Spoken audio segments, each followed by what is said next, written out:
les semaines et mois à venir seront mis à profit par les FAMA et leurs chefs pour mieux affiner les stratégies et galvaniser les troupes pour la victoire finale.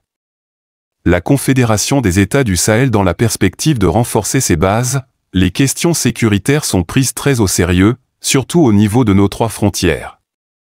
D'où l'impérieuse nécessité d'avoir une réelle vue d'ensemble du maillage territorial.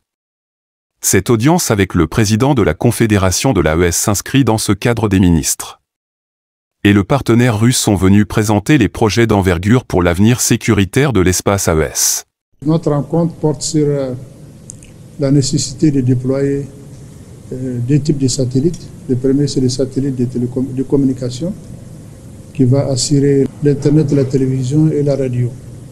Le deuxième aspect du projet, c'est la constellation de 2 satellites. Le premier est un satellite optoélectronique qui va nous permettre d'avoir des imageries satellitaires et sur la sécurité et la défense et même le contrôle de nos frontières. Et la deuxième partie, le deuxième satellite de constellation concernera les radars de détection en matière de sécurité, en matière de prévention des catastrophes et de la gestion des catastrophes et de tout type de problèmes sur le sol. La troisième partie de ce projet porte sur la formation des experts.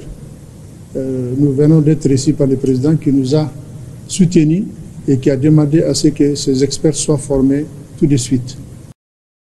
Ilya Tarazenko est le directeur général de GAV Cosmos, une filiale relevant de Roscosmos.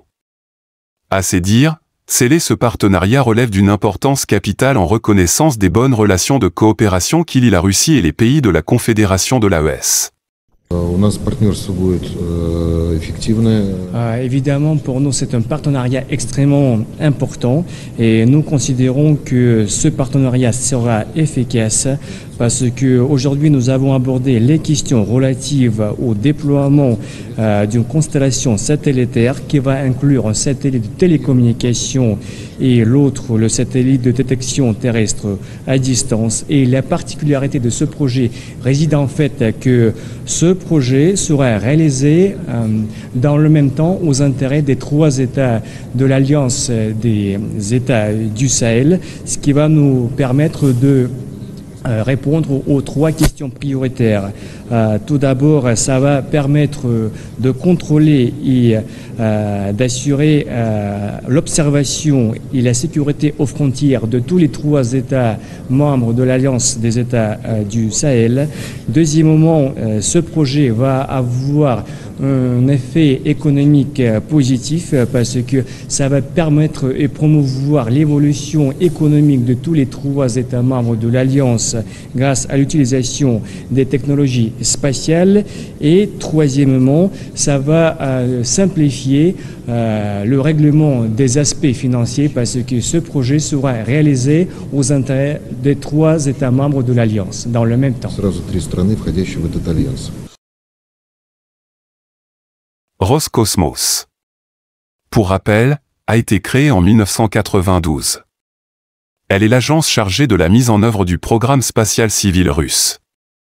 Le partenariat entre la Confédération des États du Sahel et la Fédération de Russie prend une nouvelle dimension avec le projet de satellite de télécommunication. Le ministre de l'économie et des finances du Mali, les ministres en charge de la communication du Niger et du Mali et celui en charge de l'enseignement supérieur, de la recherche et de l'innovation du Faso sont réunis pour discuter des contours de cet ambitieux projet avec le partenaire russe GAV Cosmos.